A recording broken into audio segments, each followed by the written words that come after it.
అందరికీ నమస్కారం. Welcome to it's you TV. నేను త్రిపుర.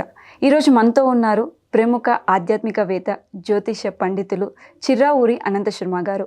మనకున్న సందేహాల్ని గురువుగారిని అడిగి తెలుసుకుందాం. నమస్తే గురువుగారు. నమస్కారం. గురువుగారు, కాశీలో ఎక్కువ మాట్లాడుకునేది మనం మణికర్ణిక ఘాట్ గురించి. అసలు మణికర్ణిక ఘాట్ యొక్క విశిష్ట గురించి మాకు వివరణగా చెప్తారా గురువుగారు? మణికర్ణిక ఘాట్ అనేది చాలా విశేషమైనది. మధ్యాహ్నే మణికర్ణిక అని చెబుతారు. అంటే మధ్యాహ్న సమయంలో అక్కడ స్నానం చేయాలి అనేది ప్రస్తుతం మనకు వాడుకలో కనిపిస్తోంది.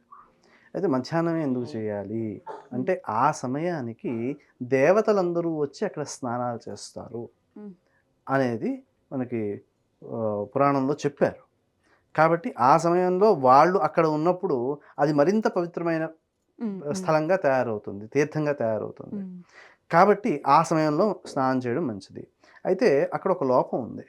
ఏమిటి అంటే మధ్యాహ్నే మణికర్ణిక అన్నారు కదా, 12 గంటలకల్లా టక్కున వెళ్ళి స్నానం చేయాలి, అక్కడ అటు ఇటు దాడితే దాని ఫలితం లేదు అని ఆలోచిస్తూ ఉంటారు.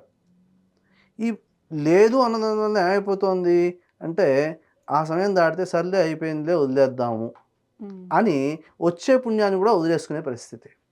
ఓ అరగంట తేడా వచ్చింది, నష్టం ఏం లేదు, ఆ సమయంలో వెళ్ళి చేయొచ్చు. ఎందుకు అసలు మధ్యాహ్నము అనే దానికి నిర్వచనం ఏమిటి? ఈ 12 గంటలు అనేదంతా కూడా తర్వాత వచ్చింది కదా. సూర్యోదయం నుంచి సూర్యాస్తమయం వరకు ఉన్న కాలాన్ని మనం విభజన చేసుకుంటాం. ప్రాతః, సంగమ, మధ్యాహ్న, అపరాహ్న, సాయాహ్నాలు 5 భాగాలుగా విభజన చేస్తాం. ఇప్పుడు 12 గంటలని 5 భాగాలుగా విభజన చేస్తే ఎంతెంత వస్తుంది? 2:30 అయితే మీకు 10 గంటలు అయిపోయింది, ఇంకో 2 గంటలు ఎక్స్ట్రా మిగిలింది. అంటే సుమారుగా 2 గంటల చిల్లర ఉంటుంది. అన్నప్పుడు ఈ 12 గంటల్లోనూ మనకి మొత్తం మధ్యాహ్న సమయం ఎంత అయినట్టు? 2:30 గంటలో లేకపోతే 2 గంటల 15 నిమిషాలు వేసుకోండి. 2 గంటల 15 నిమిషాల వ్యవధిని 12 గంటలు టక్కని కొట్టంగానే స్నానం చేసేయాలి అనేది ఎంతవరకు సమంజసము? కాబట్టి సూర్యోదయం నుంచి సుమారుగా సూర్యాస్తమయం వరకు కొంచెం కాలభేదం వస్తూ ఉంటుంది. 12 గంటలు ఖచ్చితంగా ఉండదు. ఆ కాలభేదాన్ని చూసుకుని 12 గంటల ప్రాంతానికి సుమారుగా మనకి మధ్యాహ్న సమయం వస్తుంది. కాబట్టి 12 గంటల ప్రాంతంలో అంటారు.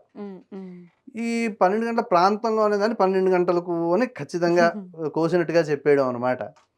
కాబట్టి ఆ సమయంలో అక్కడ స్నానం చేయడము అనేదాన్ని ఆచరణ చేయవలసి ఉంటుంది.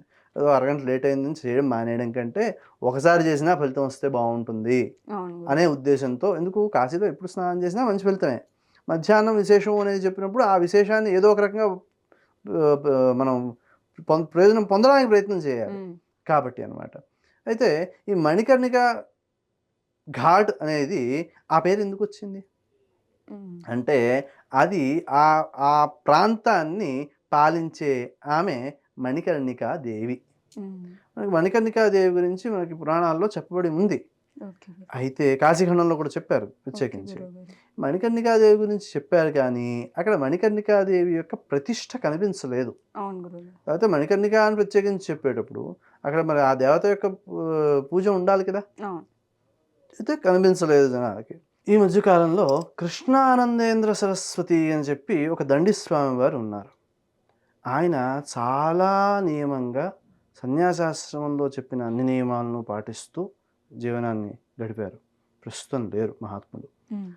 ఆయన ఈ మణికర్ణికాదేవికి ఆలయం కట్టించాలనే సంకల్పంతో ఆయన యొక్క పూర్వాశ్రమంలో ఉన్న ఏదైతే ద్రవ్యం ఉందో, ధనద్రవ్యం, అది కాక అవసరానికి కావాల్సిన ఇంకా కొంత సమకూర్చుకుని ఆలయ ప్రతిష్టకు కావాల్సిన భూమిని సేకరించి అమ్మవారి విగ్రహం కూడా స్ఫటికం రూపంలో తయారు చేయించి అక్కడ ప్రతిష్ఠ చేయించడం జరిగింది.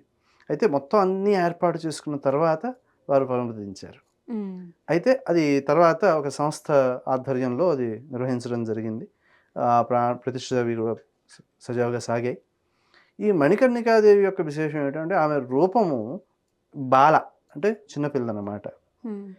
ఆమెని పూజిస్తే మోక్షం సిద్ధిస్తుంది, జ్ఞానం సిద్ధిస్తుంది, విద్యలు సిద్ధిస్తాయి. ఏదైతే చదువుకుంటున్నారో దానిలో నైపుణ్యాన్ని సాధించగలుగుతారు. ఇలా అనేక రకాలైన విశేషాలని మనకి వర్ణన చేయడం జరిగింది. ఆ వర్ణించిన వాటినన్నింటినీ కూడా ప్రచారంలోకి ఇంకా తీసుకురావాల్సిన అవసరం ఉంది. ఎందుకంటే మీకు కొత్తగా ఏవైతే పునరుద్ధరణలు చేశారో కాశీలో, వాటిలో కాశీఖండంలో చెప్పబడిన అనేక శివలింగాలని అక్కడి నుంచి పక్కకి తొలగించడం జరిగింది. హ్మ్. అయితే అక్కడ ఫలానా చోట ఉంటుంది అని ఏదైతే చెప్పారో ఇప్పుడు అక్కడ కనిపించదు. హ్మ్. పక్కన విడిగా పెట్టేశారు. దాని పేరు ఏది, ఏ పేరుతో ప్రతిష్ఠ చేయబడినది శివలింగము అనే దాన్ని గుర్తించడం కూడా కష్టంగానే ఉంది. కాబట్టి అలాగా లుప్తం అయిపోయినవి ఉన్నాయి. హ్మ్. హ్మ్. అయితే ఉన్నదాన్ని స్ దీంట్లో మనకి చెప్పి ఉన్నారు కాబట్టి, అక్కడ కనిపించకపోతే మళ్ళీ దాన్ని ప్రతిష్ఠ చేసుకునే అవకాశం కూడా ఉంది. హ్మ్. అయితే ప్రస్తుతం ఇక్కడ మనకి ఏదైతే మణికర్ణికాదేవి గురించి మనకి వర్ణన జరిగిందో, ఆ వర్ణనను అనుసరించి రూపవర్ణన కూడా జరుగుతుంది. ఎప్పుడైనా సరే అమ్మవారు గాని, స్వామివారు గాని వారి రూపవర్ణన కూడా జరుగుతుంది. ఏమిటి రూపవర్ణన అంటే ఆమె ఎలా కనిపిస్తుంది? హ్మ్. ఎటువంటి ఆభరణాలను ధరించి ఉంది? ఎటువంటి హ్మ్. ఆయుధాలను ధరించి ఉంది?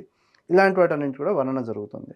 ఆ వర్ణనను అనుసరించి అక్కడ మణికర్ణికాదేవి యొక్క ప్రతిష్ఠ జరిగింది. నిత్యము పూజలు కూడా జరుగుతూ ఉన్నాయి ప్రస్తుతం అక్కడ. మణికర్ణిక ఘాట్ ఏదైతే ఉందో దాని నుంచి కొంచెం పైకి వెడితే మెట్లెక్కి పైకి వెళ్ళాల్సి ఉంటుంది. హ్మ్. ఆ పైకి వెళ్తే అక్కడ మనకి ఆలయం కనిపిస్తుంది. ఎవరిని అడిగినా చెబుతారు. ఓకే. కాబట్టి మణికర్ణికా క్షేత్రానికి వెళ్ళి ఏదో మీ ఇంటికొచ్చి మిమ్మల్ని పలకరించడం మానేసి మొహం తిప్పుకొచ్చేస్తే ఎలా ఉంటుందో అలా ఉంటుంది ఆవిడ దర్శనం చేసుకోకపోతేను. ఓకే. కాబట్టి వెళ్ళిన వాళ్ళందరూ కూడా ఆ మణికర్ణికాదేవి యొక్క దర్శనం చేసుకుంటే చాలా మంచిది. హ్మ్. ఇక్కడ ఆలయాల్లో చాలామందికి ఉన్న భావన కొంతవరకు నేను అందులో తప్పొప్పుల గురించి మాట్లాడను. కానీ మామూలుగా దానం చేసుకుందాము అనుకుంటే అర్హత ఉన్నవాళ్ళకి దానం చేయాలి అనే మాట ధర్మశాస్త్రంలో చెప్పబడి ఉంది.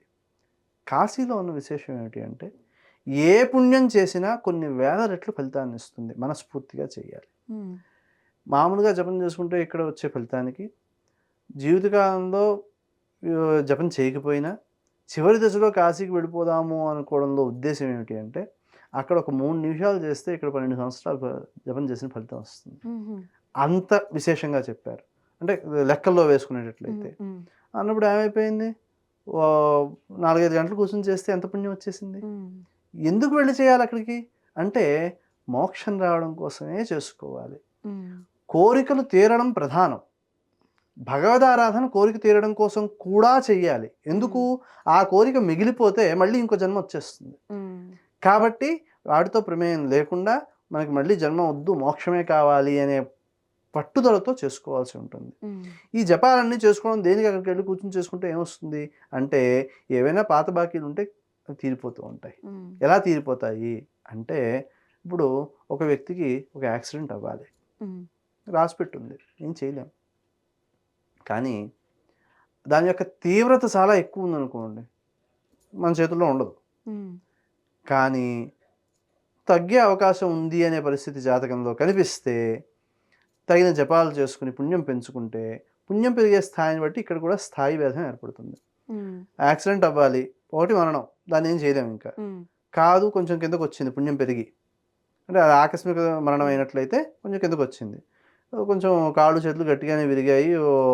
6 నెలలో, సంవత్సరం బెడ్ రెస్ట్ తీసుకోవాలన్నారు. హ్మ్. సర్దుకుంటాడు తర్వాత. లేదు ఇంకొంచెం పుణ్యం పెరిగింది. తీవ్రత తగ్గుతుంది. హ్మ్. గట్టిగానే తగిలాయి. 1, 2 దెబ్బలు తగిలినా 6 నెలలు కొంచెం జాగ్రత్తగా ఉండాలి అంటే సరిపోయింది. హ్మ్. ఇంకొంచెం పుణ్యం పెరిగింది. దెబ్బ తగిలింది. కొంచెం కట్లు కట్టించేసుకొని నెల రోజులు ఆయింట్మెంట్లు అవి రాసుకుంటే సరిపోయింది. హ్మ్. ఇంకొంచెం పెరిగింది. హ్మ్. దెబ్బ తగిలి పడ్డాడు. కొంచెం కొంగు దెబ్బలాగా నొప్పెట్టింది. సర్దుకుంటుందిలే పర్వాలేదు వారం రోజుల్లో. ఇంకా పెరిగింది పుణ్యం. హ్మ్. యాక్సిడెంట్ అవ్వకుండా అమ్మో! అయిపోయింది హ్మ్. హ్మ్. అనిపించే మానసిక స్థితిని ఇచ్చేస్తుంది. హ్మ్. అంటే అనుభూతి కూడా పూర్తయిపోయిందక్కడ. అవును గురు. ఇంకా పెరిగింది. పెరిగినప్పుడు ఏమైంది? ఈ యాక్సిడెంట్ అవ్వకుండా అనుభూతి ఒక్కదానితోనే పూర్తయిపోయేలాగా కలలో కూడా పూర్తయిపోవచ్చు. హుహు. మీకు కలలో మరణించినట్టు వస్తే మంచిది. శుభం జరిగితే మంచిది కాదు. అన్నం తిన్నట్టు వస్తే కల మంచిది కాదు. అవును. అవును. ఇలాంటివి చెప్తారు. హ్మ్. ఎందుకు అంటే అక్కడ అనుభూతి పూర్తయిపోతోంది. హ్మ్. కాబట్టి అన్నం తిన్నట్టు వస్తే అన్నం తిన్న అనుభూతి పూర్తయిపోయింది కాబట్టి అన్నం ఆరోగ్యానికి సంబంధించింది కాబట్టి అనారోగ్యం ఏదో చేసే ప్రమాదం ఉంది అనే హ్మ్. విషయాన్ని గుర్తించాలి. హ్మ్. ఇలాంటి వాటినన్నింటిని అధిగమించడానికి అక్కడ మనం ప్రత్యేకించి పూజ చేసుకుంటూ ఉన్నట్లయితే ఎప్పుడైతే మనం మణికర్ణికా క్షేత్రం మణికర్ణికా ఘాట్లో 12 గంటల మధ్యాహ్న సమయంలో మనం చేస్తే స్నానం చేస్తే విశేషం అని చెప్పామో హ్మ్. మరి అదే సమయంలో అమ్మవారిని కూడా దర్శించుకోవాలి కదా. అవును గురు. కాబట్టి అలా దర్శించుకుని అక్కడ కాసేపు జపం చేసుకోవాలి. జపం చేయకుండా ఏదో పని చేసి వచ్చాం అంటే ప్రయోజనం లేదు. ఇప్పుడు ఆహారం తీసుకుంటారండి, ఏదో రుచి పచి లేకుండా ఏదో ఒకటి తిన్నాం అంటే తిన్నాం అన్నట్టుగా గడగడ తినేసి తొందరగాను వెళ్ళిపోయారు. అలా నవలకుండా తినేస్తే అది అనారోగ్యానికి కారణమవుతుంది. తినేది అదే ఆహార పదార్థం, కానీ నవలకుండా తిన్నందువల్ల అనారోగ్యం వస్తుంది. ఇది కూడా అంతే. చేద్దాం అనుకున్నది భక్తితో పూర్తిగా చేయాలి. అక్కడ స్నానం చేసేసి ఆ బట్టలతో అక్కడ తడిబట్టలతో ఉంటారు. తడిబట్టలతో జపం చేయకూడదని నియమం లేదు. గంగా దగ్గర వెళ్ళినప్పుడు నదిలో ఉండి మన లోతులో ఉండి జపం చేసుకుంటే మంచి మంచి ఫలితాలు చెప్పారు వాటికి. మనకి దత్తాత్రేయ కవచం ఉపదేశం ఉన్నవాళ్ళు చేసుకుంటే అది చాలా గొప్ప ఫలితాన్ని ఇస్తుంది. 1000 సార్లు ఆ నదిలో మన లోతు నీళ్ళలో ఉండి చెయ్యాలి. అది చాలా గొప్ప గొప్ప ఫలితాన్ని ఇస్తుంది. అలాగే మంత్రాలు ఉన్నాయి, చాలా ఉన్నాయి. ఎందుకు ఏది ఏ ఫలితాన్ని ఇస్తుంది, నువ్వు ఏ ఫలితాన్ని కావాలనుకుంటున్నావు అని తెలుసుకుని ఆ ఉపదేశం తీసుకుని, అయితే ఉపదేశం తీసుకోవడానికి అర్హత ఉందా లేదా చూసుకోవాలి. ఎందుకు అర్హత అంటే ఏమిటి? నేను ఆ నియమాలన్నీ పాటించగలుగుతానా లేదా, అది అర్హత. అది చూసుకోవాలి. ఈ నియమాలన్నీ పాటించడంలో మనసు కూడా ప్రధానమే. నాకు ఆ కోరిక ఉంది, ఈ కోరిక ఉంది, ఈ మంత్రం చేసుకుంటే నాకు అది ఫలితం సిద్ధించేస్తుంది. ఉపదేశ మంత్రాల్లో లోపాలు వస్తే, లౌకికమైన విషయాల్లో కనుక కోరికలు ఉన్నట్లయితే అవి దోష ప్రభావాన్ని చూపించే ప్రమాదం ఉంటుంది. కాబట్టి నామమంత్రాలు అని విశేషంగా చెబుతాం మనం. ఆ నామమంత్రాలని ఎవరైనా ఎప్పుడైనా చేసుకుంటూనే ఉండడం. భగవన్నామస్మరణకి ఈ సమయంలో చేయొచ్చు, ఈ సమయంలో చేయకూడదు, నిషేధాలు ఏం లేవు. కాబట్టి అక్కడికి వెళ్ళినప్పుడు ప్రత్యేకించి స్నానం చేసినప్పుడు కాసేపు జపం చేసుకుంటూ అక్కడే ఉండాలి. ఉంటే అది మంచి ఫలితాన్ని ఇస్తుంది. అది ఇక్కడ స్నానం చేసేసి వెళ్ళిపోయి మందిరం దగ్గర కూర్చునైనా చేసుకోవచ్చు, గట్టు మీద కూర్చునైనా చేసుకోవచ్చు. అందరికీ మందిరంలో కూర్చుని చేస్తా అంటే కుదరదు కదా, మందిరంలోకి అందరినీ రానివ్వరు కదా. కాబట్టి బయట గట్టు మీదైనా కూర్చుని చేసుకోవచ్చు, కానీ జపం చేయడం ప్రధానము. స్నానం చేసేసాను అయిపోయింది అనుకుంటే కాదు. స్నానం ఏమో సంకల్పంతో చేయాలి. ఆ సంకల్పంతో చేసిన తర్వాత జపానికి కూడా సంకల్పం చెప్పుకోవాలి. ఈ గంగలో స్నానం చేస్తేనే సంకల్పం అవసరమా? కాదు. నిత్యము ఇంట్లో స్నానం చేసేటప్పుడు కూడా సంకల్పం చెప్పుకునే స్నానం చేయాలి. లేకపోతే ఏమవుతుంది అంటే జంతువులు అడవుల్లో, చెరువుల్లోనూ వాటిలోనూ ఒకసారి మునిగి వచ్చేస్తూ ఉంటాయి. మనకి ఊళ్ళోకి వస్తే పందులు కూడా ఉన్నాయి. వాటికి మనకి తేడా ఏముందండి? అంటే మంత్రముతో జలాన్ని మనము మంత్రించి దాని పవిత్రమైన భావనతో మనం స్నానం చేసినప్పుడు, ఎందుకు స్నానం చేసేప్పుడు చెప్పమంటారు, గంగే చయమునే చైవ గోదావరి సరస్వతి నర్మదే సింధు కావేరి జలేస్మిన్ సన్నిధిం కురు. ఈ మంత్రంతో అన్ని జలాలు కూడా వచ్చి ఇప్పుడు నేను స్నానం చేస్తున్న ఈ నీళ్ళల్లో నివాసం ఉంటున్నాయి, ప్రవేశిస్తున్నాయి. ఈ పవిత్రమైన జలంతో నేను స్నానం చేస్తున్నాను.